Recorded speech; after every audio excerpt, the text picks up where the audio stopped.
car accident or something, and if you don't want to see everything else, if you don't want to see the liver, then you can take some red blood cells and you can heat treat them. You know, just sort of damage them a little bit by heating them. I can't remember the whole process, but we used to actually use chromium. Chromium works real good for labeling red blood cells, but the energy isn't very good. It's 320 keV. So technetium, maybe damaged red blood cells, which I've never used, may work. But the thing is, if you damage them, just go to the spleen, and so you won't see the liver or the bone marrow or anything else. But cell sequestration, that's heat-damaged red blood cells.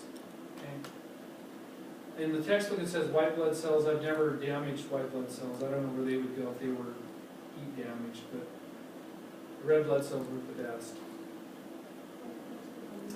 Then the next one, the receptor binding. What you're going to see are things like neuroendocrine tumor imaging. We have different hormones that we're labeling and peptides that we're labeling. So they got all sorts of stuff coming down the tube right now. Labeled with carbon, labeled with oxygen, labeled with fluorine. So the receptor binding and storage, that's going to be a big thing. That's why I see such a big future for nuclear medicine. Phagocytosis. Okay, this is obviously where one cell engulfs another. Remember that we have stationary white blood cells that we call the reticuloendothelial system. Those are the ones that are in your liver, your spleen, and your bone marrow. So basically any particles that come along, they grab them, take them out of circulation, and destroy them and hold on to them forever. So that's why the sulfur colloid, if we make it about the size of a bacteria, it works well with getting picked up by the RE system. Okay. Remember, there's two RE systems, so don't get this one confused with the other one, which goes to your brain. It basically, the one to your brain filters things out. Because like right now, you really don't think you're being stimulated that much, but there's a lot of things going on that your body is ignoring to focus on my wonderful talk here. Right? I mean, your clothing rubbing up against your skin, the lights, the other distractions. The RE system sort of filters out those extraneous distractions and allows you to focus on something. That's why with kids that have ADD, they think that RE system isn't working properly, so they give them Ritalin, which is a stimulant. They think that the stimulant stimulates the RE system, and that's why it works on kids that have ADD. Because normally when a kid is already hyperactive, why would you give them a stimulant? Okay. So phagocytosis, liver, spleen, okay. The tumor, the antigen antibody, pretty much all of the stuff that we're using right now, the oncocint and the prostacint, we basically take antibodies against a tumor, we grow them in a monoclonal cell. Have you ever heard about how they do this? Okay, basically you take a tumor cell and you expose it to a mouse antibody. You inject it into a mouse. Okay, so I take prostate cancer, I inject it into a mouse. Because it's a foreign protein, the mouse creates antibodies against that protein. Then we kill the mouse, take out its spleen, and we isolate the cells that are the splenocytes that are manufacturing antibodies against the prostate tissue. Okay. Well, we take it one step further. We take that cell and we hybridize it with a multiple myeloma cell. Now, multiple myeloma cells are cancer cells in your bone marrow. We fuse the two together and we create this thing called a hybridoma. It's a tumor. It's basically a factory now that's manufacturing antibodies for prostate cancer or ovarian cancer or whatever else. Okay. And the reason we selected a mouse, the more distant an animal is from a human, the stronger the antibodies are against it. So we take human cancer cells, inject them into a mouse, and that forms a pretty strong antibody. Okay, and then what we do is we label it with indium, and then the stuff goes to the tumor. The problem, though, is when we inject mouse cells into a human, eventually over time the human will start forming antibodies against it. So that's what they call that, what they call the HAMA reaction, HAMA, or human anti-mouse antigen. What happens? So either it will neutralize the antibody, or it will create an allergic reaction, or it can create an allergic reaction. Now, the people that work for this triad isotope say that doesn't happen very often. I don't know, it's still in the books. So the HAMA, or the human anti-mouse antibody reaction, can either be anything from an allergic reaction to where the antibody is neutralized by your own immune system. Okay. But remember that this is also, they're trying to use the immune system to attack cancer and kill it. Now, we give interferon, they give this stuff called Freud's adjuvant. Freud's adjuvant is actually something that we used to use to create a stronger response to antibodies. Basically, it's all, you know, broken up bacteria, body parts, and things like that. We inject it into the patient. That really hypersensitizes their immune system, and then we inject the antibodies, and it really just sort of makes everything overreact. So you will see this, and it's a big deal. You see these, anything that has MAB at the end of it, like capromab, or the MAB stands for mouse antibody. Okay? So whenever you see a drug that's identified with an MAB, okay? Sometimes they use, normally are you guys, when you guys had physiology, did you spend much time talking about like antibodies like IgA, IgB, IgE? Well, the one that we mainly use is IgG, okay? And it looks like the letter Y. And because sometimes it's a big molecule, we sometimes slice off what they call the constant fragment. We have stuff called paparin, and that cuts off the constant fragment. Or we'll slice it in half, and we'll create, you know, a molecule that's half the size. So we get two. So it keeps the light chain and the heavy chain. Yeah, keeps the light chain and the heavy chain, but it splits in half.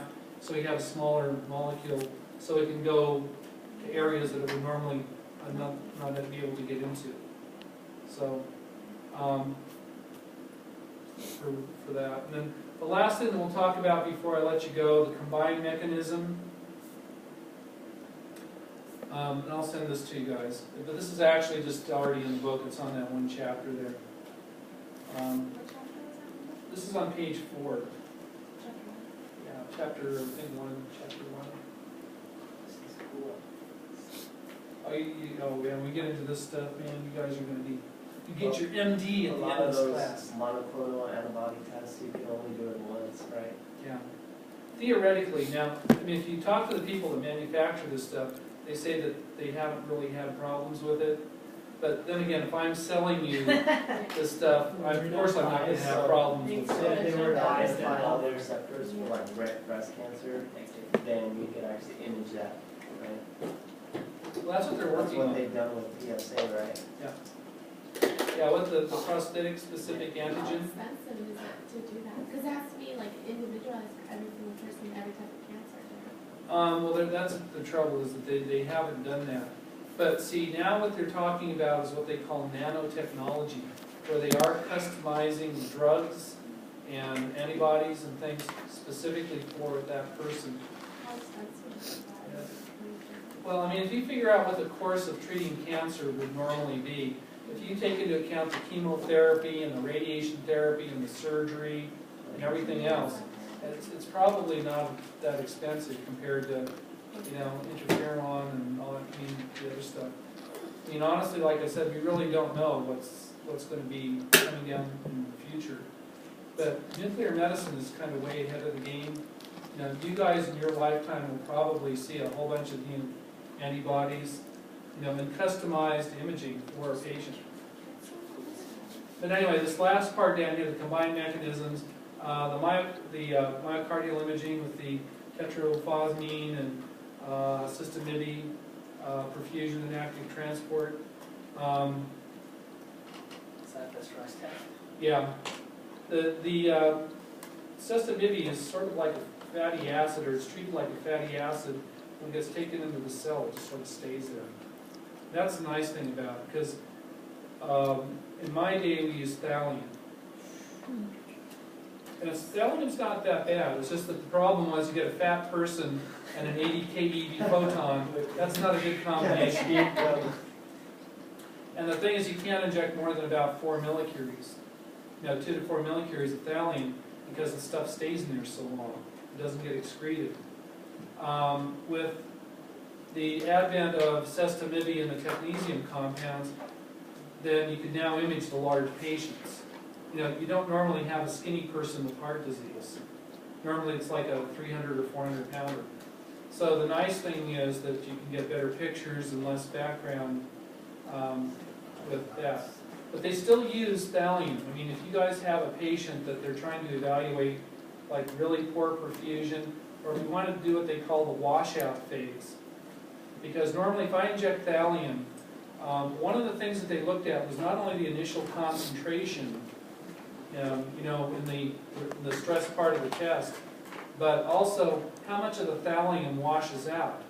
Because if there's a delay in washout, that also implies that there's a ischemic problem. So normally, the normal heart should pump out about 30% of the thallium when the patient comes back for the resting portion. Yeah, or just 4 hours later. The big problem with thallium was that you had to exercise the patient, inject the dose, get them under the camera in under 10 minutes. Because anything after 10 minutes, you're getting 2 rest pictures. So you really weren't getting a good stress rest comparison. Yeah, and we, back in my day, I was there when they first started introducing the pharmacologic stress agents. And this is something that you all have to be very familiar with, because I don't think anybody uses persantine or diphenol anymore. No, I've heard of persantine only because somebody told me about it. Well, later on we're going to talk, there's different receptors in the blood vessels that cause dilation. You have what they call an A1, an A2a, and an A2b, and an A3. So there's 3 receptors. Okay, diphenamide stimulated all of them. Okay, and it created a lot of side effects. Okay, adenosine stimulates A1 and A2, which again, now that can be a problem because you're dilating blood vessels you really don't want to dilate. But pharmacologically speaking, it was better than diphenamide because diphenamide, you would inject it into the patient over about a 5-minute period, then you'd have to wait 3 to 4 minutes because the diphenamide would release adenosine that was already in the cell. So in other words, it was like a double. Yeah, I mean the diphenamide itself was useless, but we needed that to release adenosine, which would then cause the dilation. So then they started just injecting adenosine by itself. But again, you're getting undesired receptors being stimulated and dilated. Okay. Plus, you also have some pretty nasty side effects with adenosine. But the good news is that it has a very short half-life. When the patient started experiencing problems, you just shut off the infusion, and pretty much the effects go away within a few seconds. It has a half-life of about, I think it's 10 seconds, and that's why if you wait 30 seconds, all the effects should be gone.